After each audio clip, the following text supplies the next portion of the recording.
He says, no, griha karma kal. Sometimes we feel that karma is responsible for my suffering. All the impious activities that I have done in the past, these impious activities that I have done in the past are bearing fruit today. And because the impious activities of the past are bearing fruit today, therefore I am studying. I am suffering. In fact, there was yesterday I met one lady who was saying, my mother, she always says that when sufferings come upon her, she says, ye to mere pichle janam ke karma honge. That's why I am suffering. So she blames the karma that she has done in the past for the present suffering. But he says, no, not even your karma is responsible for your suffering. And neither kal. Sometimes we say that it is eternal time that is responsible for all our miseries, because time takes everything away. It takes away family, friends, relations. It takes away money, it takes away a job, it takes away eventually your own life. So sometimes people blame kal. So he says, not even kal, not even time is responsible for my suffering. So nayam jano me sukha dukha etur no devata atma griha karma kala. Never blame all these people for your miseries. It's not people who are torturing you. Neither the demigods, nor your body, nor your bad stars, nor your past karma, not even eternal time itself. Then what is responsible for the suffering?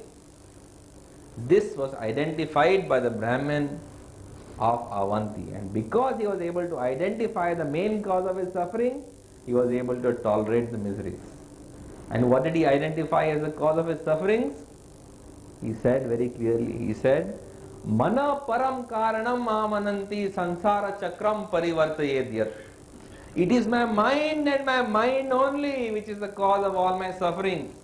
It's my mind and it's my mind only which is the cause of all my sufferings. And he says, and it is my mind that drags me again and again into the cycle of birth and death.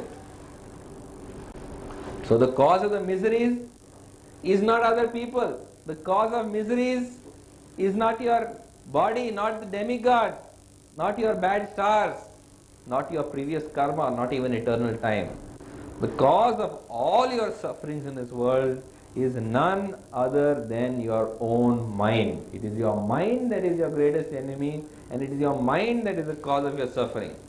Sometimes people say that, no, I don't agree, it's my mind. These things are actually real. These things are actually troubling me. I have got a diseased body. I am going through my Sadesati period. I have offended the demigod.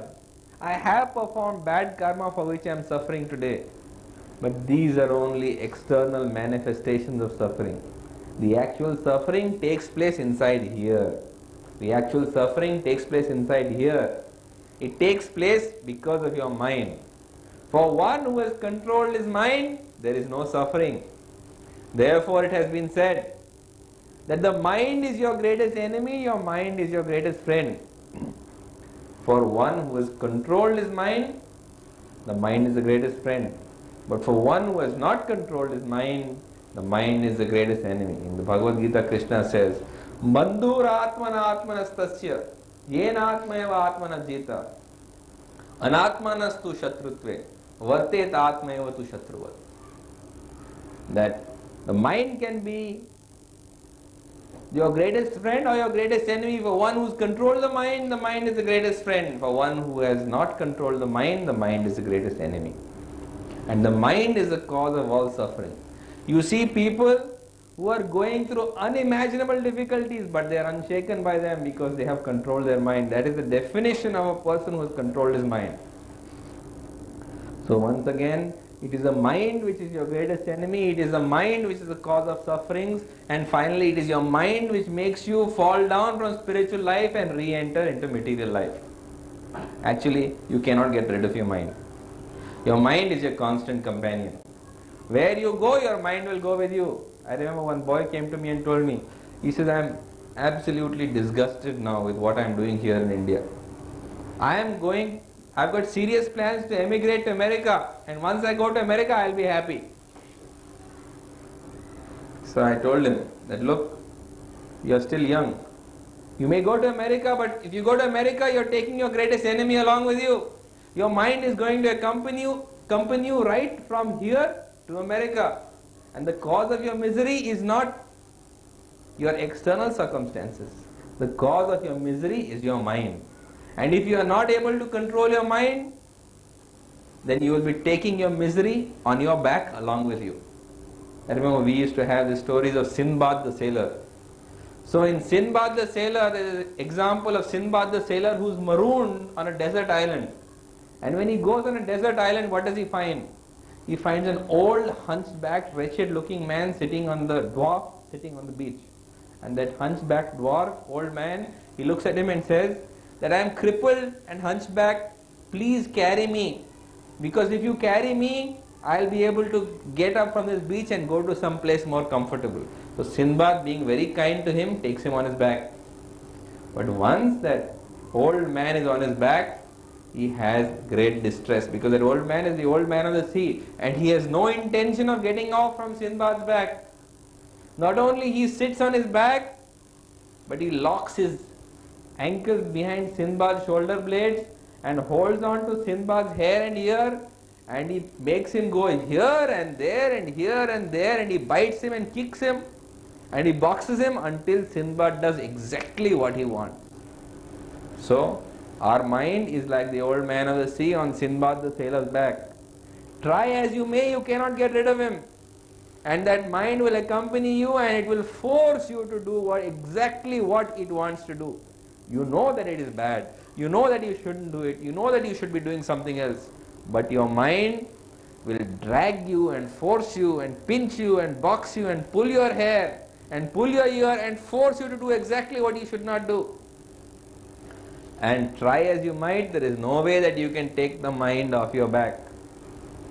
Because the mind is the most difficult thing to control. In the Bhagavad Gita, Krishna is talking to Arjuna, and Arjuna tells him, he says, Chanchalahi mana Krishna pramati balavadridam tasyaham nigram manye vayuriva saduskaram. He says, my mind is restless, it is turbulent, it is obstinate.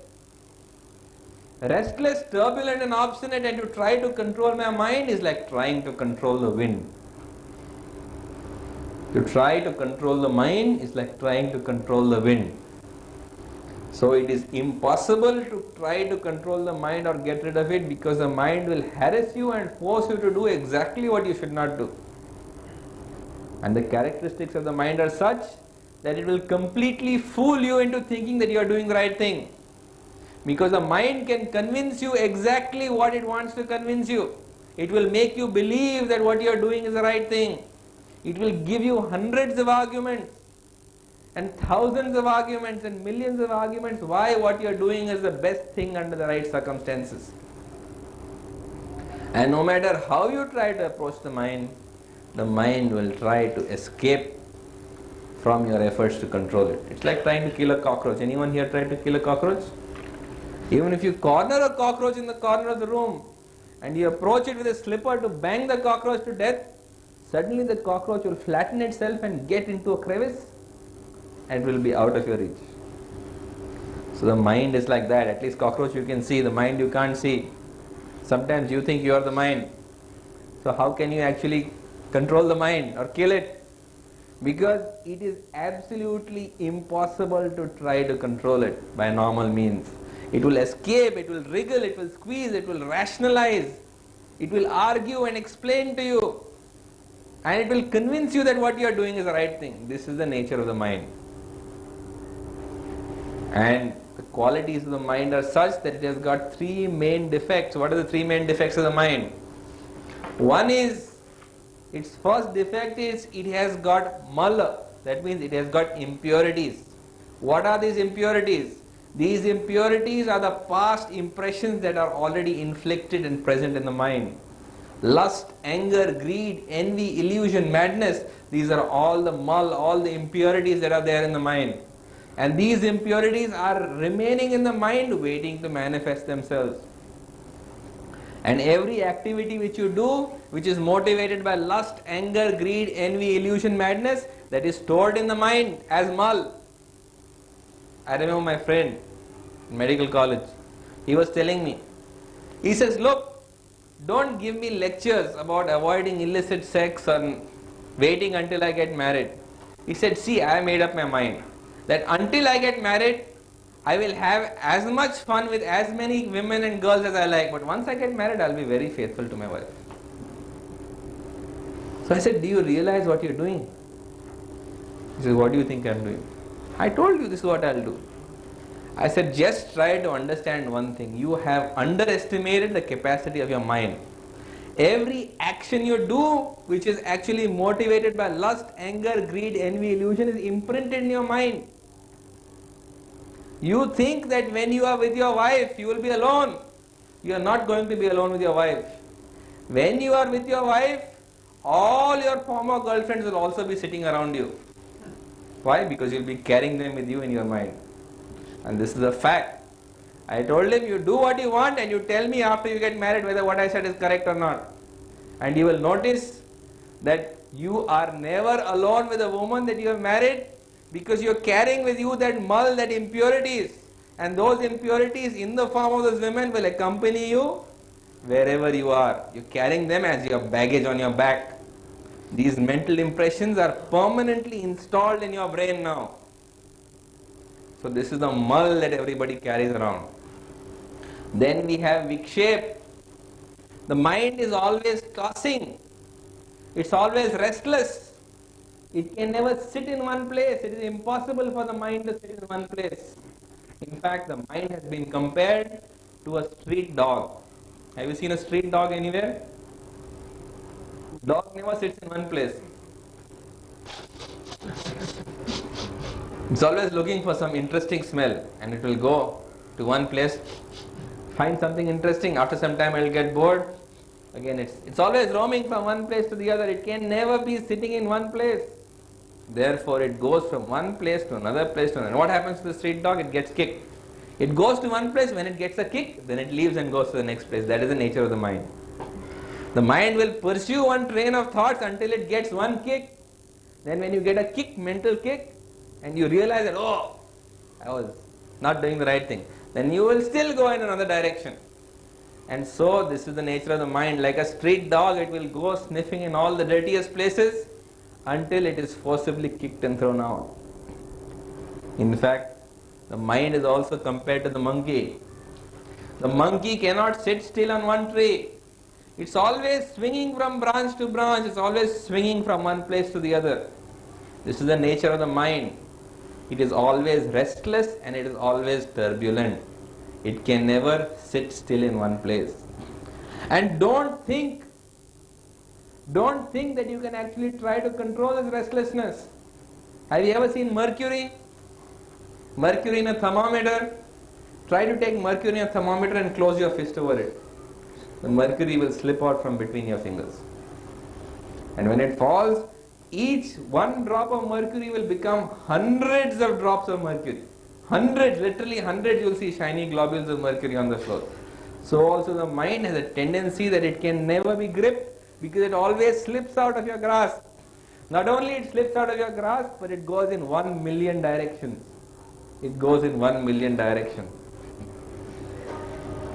And lastly, the mind contains within it the ability of avarana. That is, it covers over. How does it cover over? The ability of the mind is that it covers you over with the illusion. What illusion does it cover you over with? The illusion of permanency. This is the illusion in the world. In the Bhagavad Gita, Krishna says that na sato vidyate bhavo na bhavo vidyate sata ubayor api drishtantas tva anayos tattva darshibhi. That of what is unreal there is no continuation, and of that which is real there is no cessation. This is what learned seers have concluded. That if something is unreal, then it will not last. But if something is real, it will be permanent. But in the world we see around us, what is permanent? Nothing is permanent in the world. Nothing is permanent. Can you name anything just now which you see with your eyes, hear with your ears, smell with your nose, taste with your tongue, touch with your skin that is permanent? Nothing that you can